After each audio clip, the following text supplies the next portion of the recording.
Hello and welcome to another episode of Curious Cat Crime Sunday with Shelby. And today's episode is going to be on Tsutomu Miyazaki. And let's get to it.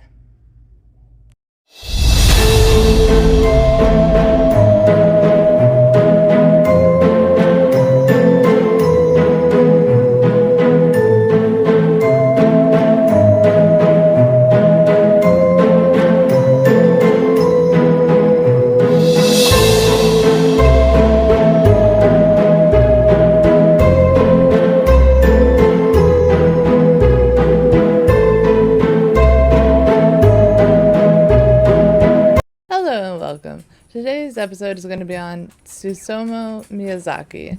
He was born August 21st, 1962 and died June 17, 2008. He was a Japanese serial killer who murdered 4 young girls in Tokyo and Saitama Prefecture. Please excuse me for butchering names. I am terrible at pronunciation, especially if they're in another language. Bear with me. He did this between August of 1988 and June of 1989. He abducted and killed the girls. Arthas, it's okay. Sorry. Ages 4 to 7 in his car before dismembering them and doing things to the body. He also engaged in cannibalism and preserved body parts as trophies and taunted the families of his victims. Miyazaki was arrested in Hachiochi. Again, if I butchered it, I apologize. In July of 1989, after being confronted while taking nude photographs of young girls. He was diagnosed as having 1 or more personality disorders, but was determined by authorities to be sane and aware of his crimes and their consequences. Miyazaki was sentenced to death in 1997 and was executed by hanging in 2008. Miyazaki was dubbed as the otaku murderer due to his extensive collection of nude photography and horror tapes. Sorry, I couldn't figure out how to say that without getting in trouble. And otaku, I learned in Japan, means a young person who is obsessed with computers or particular aspects of popular culture and the determinant of social skills. So they were found, the ones that he had, were found to mainly be anime and manga. This triggered a widespread moral panic against otaku in Japan. Between August of 1988 and June of 1989, Miyazaki mutilated and murdered 4 girls between the ages of 4 and 7. He actually did things to their corpses. He drank the blood of one of his victims and ate part of her hand. These crimes, which prior to Miyazaki's apprehension were named the Little Girl Murders, and later Tokyo Saitama serial kidnapping murder of little girls, shocked Saitama Prefecture, which had few crimes against children. On the 22nd of August 1988, one day after Miyazaki's 26th birthday, Mario Kono, age 4, vanished while playing at a friend's house. Miyazaki had led Kono into his black Nissan Langley, then drove westward of Tokyo and parked the car under a bridge in a wooded area. There he sat alongside Kono for half an hour before murdering her and doing things to her corpse. He dumped her body in the hills near his home, departing with her clothes, then allowed the body to decompose before returning to remove her hands and feet, which he kept in his closet. Miyazaki burned Kono's remaining bones in his furnace, grounded them to powder, and sent them to her family in a box along with several of her teeth and a photo of her clothes and a postcard which read, can't really read Japanese. Sorry, guys. So, Kono's hands and feet were found in Miyazaki's closet after his arrest, almost a year later. Can you imagine that? Let's keep going. On the 3rd of October 1988, Miyazaki abducted Masumi Yoshizawa, age 7, after spotting her while driving along a rural road. He had offered Yoshizawa a ride, which she accepted, and then he drove her to the same place that he killed Kono. Miyazaki killed Yoshizawa and engaged in sexual acts with her corpse, and took her clothes with him when he departed. 2 months later, on December 12th, 1988, he abducted Erika Namba. I can talk, I promise. Age 4, as she was returning home from a friend's house. Miyazaki forced her into his car and drove to a parking lot in Najuri, where he forced her to remove her clothes in the backseat and began to take pictures of her. Have you guys ever read a case that just makes you so disturbed that you can't think straight? That's what this is doing to me. So I apologize for messing up every single word that I'm saying. But this is just absolutely disturbing. As she was returning home from a house, Miyazaki forced her into the car and drove to a parking lot in Najuri, where he forced her to remove her clothes in the backseat and began to take pictures of her. He killed Namba and tied her hands and feet behind her back, covered her in a bedsheet, and placed her body in the car's trunk. He disposed of her clothes in a wooded area and left her body in the adjoining parking lot, where it was discovered 3 days later. On December 20th, Namba's family received a postcard sent by Miyazaki with a message assembled using words cut out from a magazine. Again, it's only showing it in Japanese, so I don't know what these say. Maybe I can figure this out at the end of the video and post it on there. On June 6, 1989, Miyazaki convinced Ayako Nomoto, age 5, to allow him to take pictures of her. He then laid Nomoto into his car and murdered her, covered her corpse with a bedsheet, and placed her in the trunk. Miyazaki took the corpse into his apartment and spent the next 2 days engaging in sexual acts with it,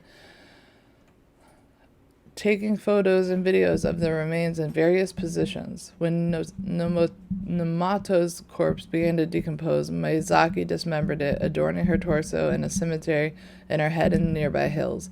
He kept her hands in drinking blood and cannibalizing them.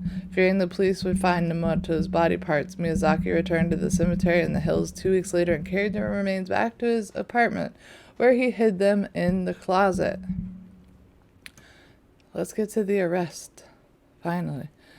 On July 23rd, 1989, Miyazaki saw 2 sisters playing in the park of Hachiochi and managed to separate the younger sister from the older one, who stayed behind. He was taking photos of the younger sister, whom he convinced to strip without clothes on, when he was caught by their father, who attacked Miyazaki but was unable to restrain him. After fleeing on foot, Miyazaki eventually returned to the park to retrieve his car, whereupon he was arrested by police responding to a call from the father.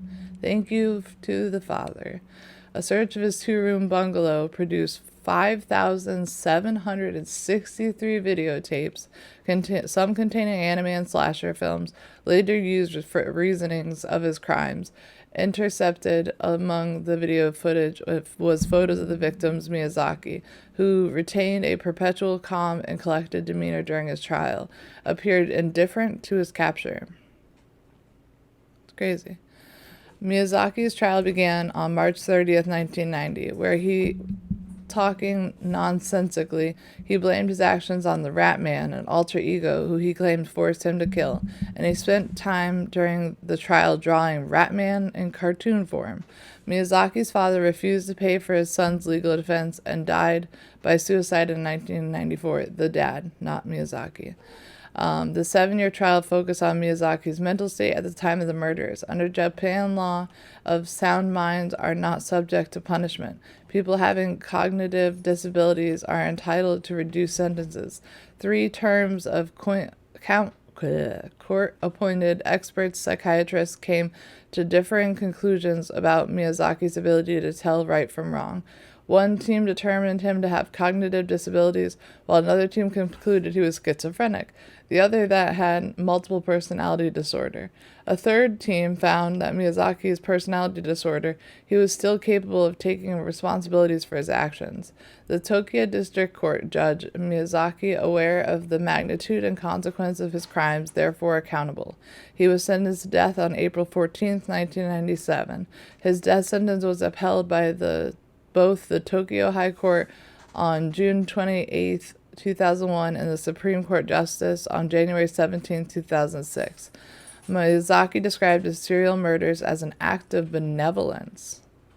Child killer Kaoru Kobayashi described himself as the next Tsutomu Miyazaki, or Mamoru Takuma, to which Miyazaki stated, "I won't allow him to call himself the second Tsutomu Miyazaki when he hasn't even undergone a psychiatric examination." That was what Miyazaki said in regards to what the other guy said. Minister of Justice Kiyono Hatoyama signed Miyazaki's death warrant on June 17, 2008, and he was hanged at a Tokyo detention house the same day. Ryozo Saki said his trial was long and that he was not willing to criticize Hatoyama. So, in the end, he had killed 4 victims, ages 4, ages 7, ages 4, ages 5, and he was hanged for his crimes. So, that was the story of Miyazaki. Am I saying it right now? Like I said, this case really, really messed with me. I was watching another true crime video person, and they were like, "You ever have that case that just really gets to you and keeps you up at night?" This was it. This was it. Anything to do with children. I can't handle it. And Ziggy finally decided to stay, so that was good. I put him to sleep. Alright, guys, well, hopefully I didn't put you to sleep. Thank you for tuning in to another episode of Curious Cat Crime Sunday with Shelby and Olivia. We hope you have a great week ahead of you. Bye. I'm back. So I thought I would speak on the modus operandi of Miyazaki. He targeted girls ages 4 to 7. He would drive around in Saitama and Tokyo Prefecture and abduct the first suitable girl on sight, either by manipulating her or forcing her into the vehicle. He would take the victim to a secluded location and kill her by. As a signature, Miyazaki would make silent phone calls to the victim's family. The phone would ring for at least 20 minutes if they did not answer it. Some of the families would receive postcards with letters cut from magazines to cryptid words related to the child's murder. After killing his victims, he engaged in acts of actual relations with the corpses and on one occasion cannibalized the body part. Miyazaki would keep his victims' clothing and body parts as trophies, which he hid in his closet, as I did mention below. So the profile on him. Psychologists concluded that he was sane, but suffered from both dissociative identity disorder and a severe case of schizophrenia, though other psychologists suggested that he had no apparent disorder. Dr. Sumo Ada, a psychologist in Tsukuba University, described him as a serial murderer as a thrill killing of a rare kind. Oda believed that he thought himself as important due to his deformity and small male parts, saw his victims as nothing more than characters from his comic book life. Professors and psychotherapists Akira Ishii stated that he was a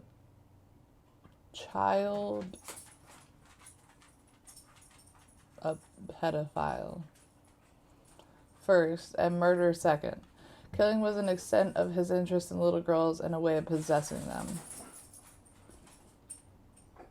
This has been another episode of Curious Cat Crime Sunday. Thank you for viewing, and we hope you have a great week. Bye.